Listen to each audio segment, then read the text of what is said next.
Nous recommençons le débat maintenant sur la motion telle que modifiée. Sénateur Roux. Merci. Merci à la sénatrice Bellemare d'avoir déposé cet amendement. Cela nous permettra de débattre encore une fois de ce que cela veut vraiment dire lorsqu'on parle de l'égalité des sénateurs, de l'indépendance des sénateurs et de la portabilité des sièges de comité. Chers collègues, cette motion qui vient d'être modifiée, vous le savez, est le résultat d'un accord négocié sur les comités. Les leaders des trois groupes qui représentent 80 des sénateurs se sont mis d'accord. Je n'ai pas fait partie de ces négociations, mais je soutiens la motion d'origine. Les dispositions de la motion originelle ont été négociées parce que ce qu'on appelle être une seule négociation. Donc, toutes les parties de la motion sont essentielles à l'intégrité de l'accord qui a été atteint. Cependant, je vais parler d'une partie seulement de la motion d'origine. Et il s'agit des clauses 8 et 9. Chers collègues, le problème qui est discuté, c'est la portabilité des sièges de comité. Spécifiquement, la possibilité de sénateurs qui ont quitté un groupe pour lequel ils ont reçu un siège de comité, donc d'emmener avec eux leur siège. Ce n'est pas de savoir si les sénateurs ont le droit ou non d'avoir des sièges de comité, peu importe le groupe auquel il appartient ou s'ils sont affiliés avec un groupe. Dans le dernier commentaire, la sénatrice Bellemare a parlé du droit des sénateurs de siéger en comité. Mais ce n'est pas ce dont on débat ici. Ici, on débat du fait s'ils ont droit d'amener un siège de comité en particulier avec eux. L'argument pour la portabilité a été bien articulé par, récemment, la sénatrice Bellemare, mais aussi la sénatrice Jane Cordy dans un éditorial du Hill Times. Il s'agit de 4 points clés. Premièrement, les règles actuelles permettent la portabilité. Deuxièmement, les interdictions de portabilité sont contraires à la modernisation du Sénat. Troisièmement, ce genre d'interdiction amène à des comportements qui vont à l'encontre de l'indépendance du Sénat. Quatrièmement, c'est le Sénat qui donne des sièges de comité aux membres plutôt que les groupes. Je vais décrire tous les points un à un, mais laissez-moi premièrement parler en faveur de la motion d'origine et contre l'amendement. Le point de départ dans ce débat, chers collègues, c'est de se demander d'où vient le siège de comité d'un membre du Sénat. Chers collègues, nous n'avons pas été assermentés à la Chambre haute avec un comité attaché à notre nom. Nous avons tous le droit de siéger au comité, mais personne n'a le droit de siéger à un comité en particulier. Il ne s'agit pas de l'indépendance du Sénat ou de principes importants, non. Il s'agit de mathématiques ennuyantes. Sur la plupart des comités, le nombre de sièges disponibles est plus élevé que le nombre de sénateurs qui veulent en faire partie. Chaque fois que le Sénat doit reconstituer des comités, comme maintenant, nous devons trouver une façon d'assigner un nombre fini de sièges à un nombre plus grand de sénateurs qui veulent les obtenir. C'est tout simplement un casse-tête. C'est un peu comme lorsqu'on doit mettre des amis de la famille à des tables pendant un mariage. L'approche actuelle à l'assignation de ces sièges se déroule en 2 temps. Premièrement, on divise les sièges pour les groupes reconnus, les caucus, et ensuite, chaque groupe alloue des sièges spécifiques à des sénateurs en particulier. La première étape est assez facile parce que cela est guidé par le principe de proportionnalité. Chaque groupe reçoit un nombre de sièges en comité qui est environ équivalent à son nombre dans la Chambre. La deuxième étape est plus compliquée. Chaque groupe a son propre protocole pour donner un siège à un sénateur. Alors, sans aller dans les détails plutôt, le GSI a mis en place un processus qui cherche à donner à tous les membres leur choix préféré selon une liste en incluant des critères comme la seniorité, l'expertise, la diversité, etc. Les sénateurs du GSI ont conçu ce protocole et prennent part à son application volontairement. Cela fait partie d'être membre du groupe. Je suis certain que d'autres groupes ont un processus semblable. Les sénateurs, normalement, ont un ou plusieurs choix,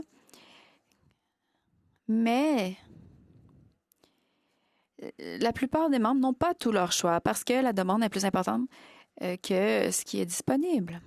Mais il faut mettre l'emphase sur le fait que la différence entre un sénateur qui a eu un siège et un autre qui n'a pas eu de siège, ce n'est pas que celui qui a le siège mérite davantage d'avoir un siège. Non, c'est simplement que le protocole sur lequel on s'est mis d'accord pour allouer les sièges a produit un résultat qui a favorisé un sénateur. C'est pourquoi le fait de retirer ce siège lorsqu'un sénateur quitte le groupe est une violation du protocole pour lequel le sénateur était d'accord.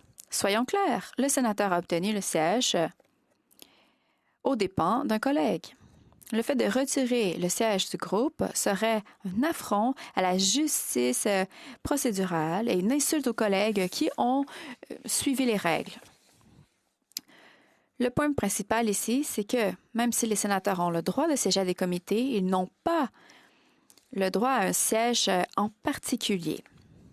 Certains comités en particulier ne peuvent avoir comme membre que des gens qui suivent un processus de négociation. Si un sénateur ensuite dit qu'il a le droit à un siège en contravention à cet accord négocié, cela va à l'encontre de la logique et c'est un abus de la procédure. Et quoi penser du fait que les règles actuelles permettent la portabilité?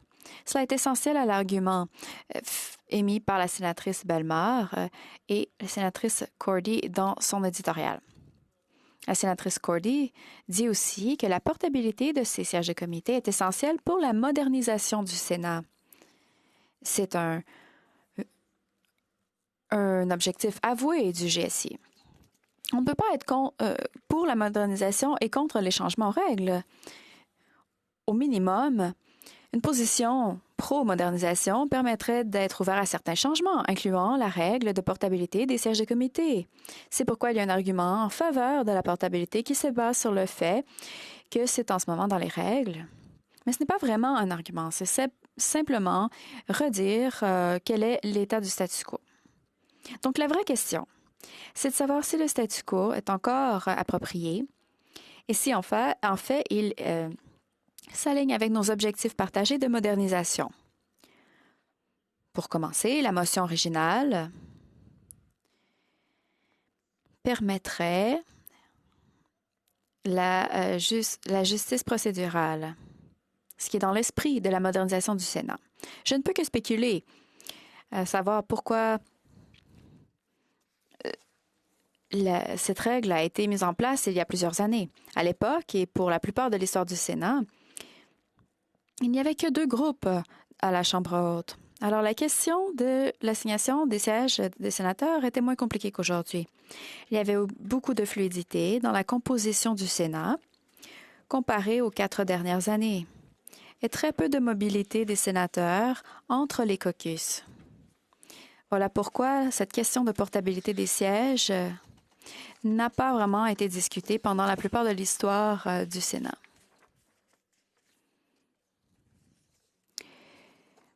Dans l'ancien monde des caucus avec whip, cette règle de portabilité 12-2-3 était en fait mise de côté à cause de la règle 12-5. 12-5, vous vous souviendrez, la sénatrice Saint-Germain en a fait la description, permet au leadership d'un caucus de remplacer un sénateur dans le comité avec une signature. Un sénateur dans un caucus partisan verrait son siège retiré bien avant que la décision soit prise de quitter le caucus. C'est pourquoi cette question de portabilité n'était pas importante. C'est dans ce contexte qu'il est curieux que la sénatrice Cordy et la sénatrice Bellemare défendent la règle 12.5 en même temps qu'ils demandent la portabilité.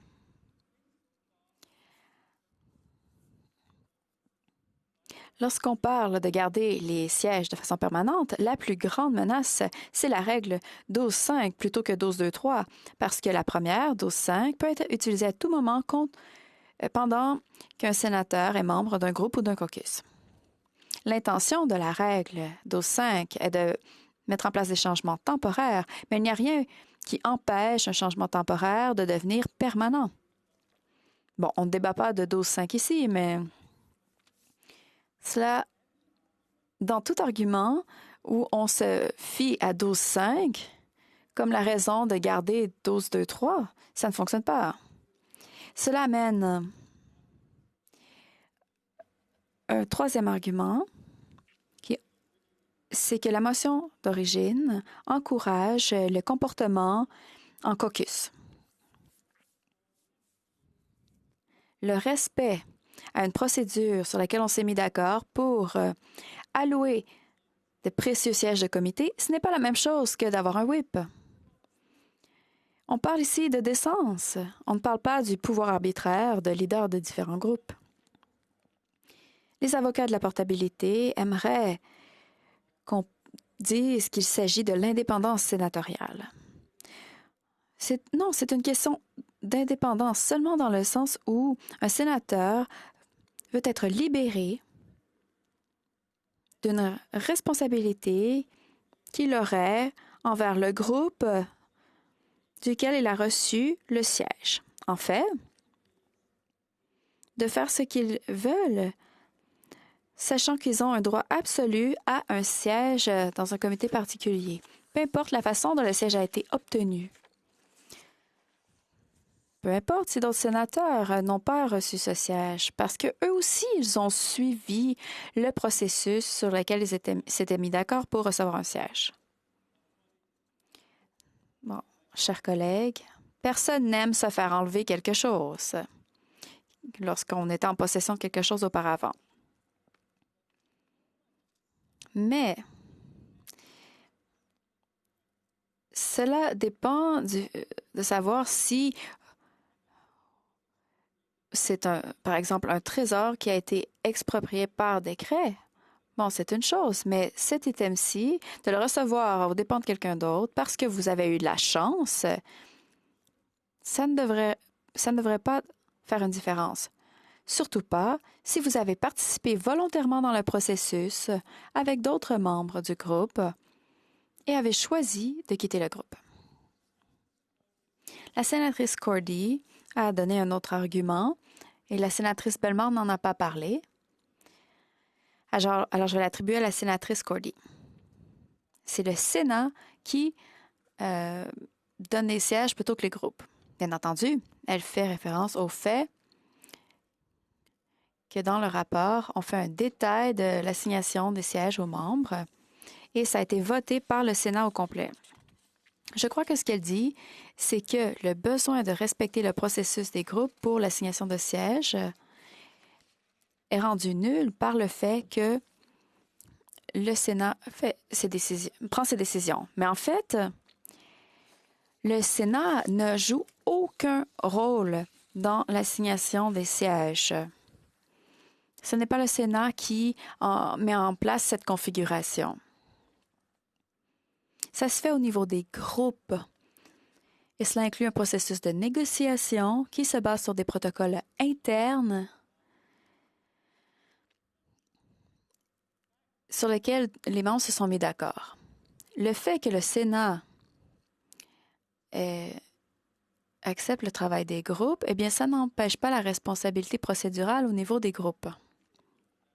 Cependant, je dirais que l'invocation par la sénatrice Cordy du rôle du Sénat dans l'acceptation de les négociations de sièges de comité, cela soulève un point intéressant.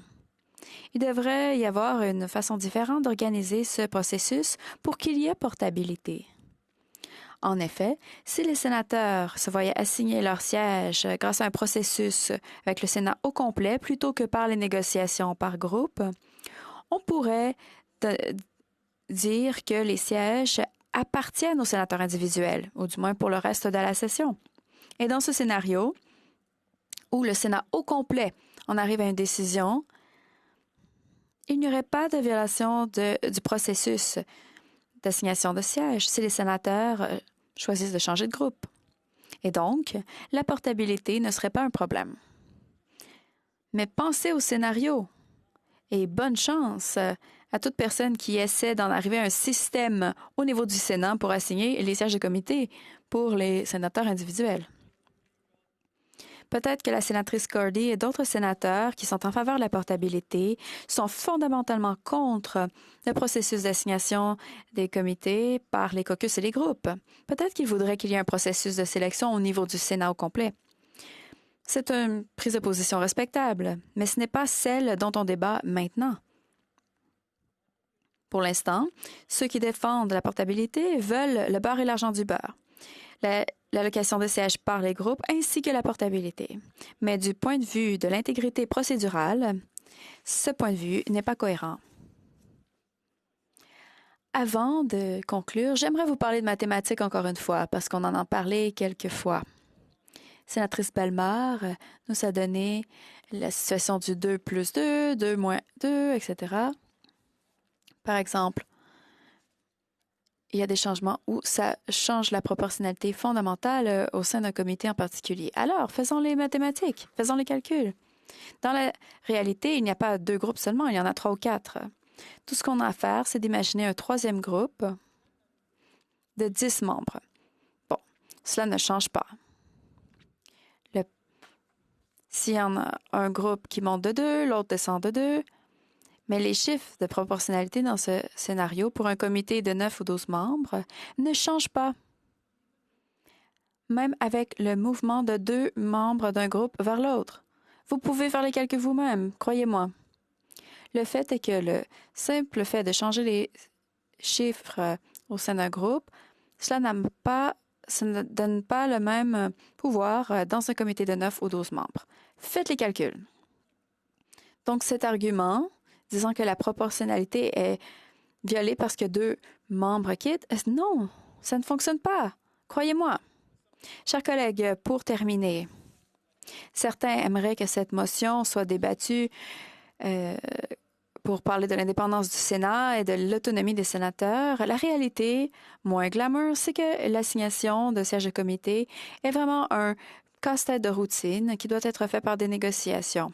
Les négociations ne fonctionnent que si les parties sont sujettes aux règles d'un accord négocié et respectent les résultats ainsi que les procédures qui ont amené ces résultats. S'il y a un principe en jeu dans cette motion, c'est le principe de la justice procédurale.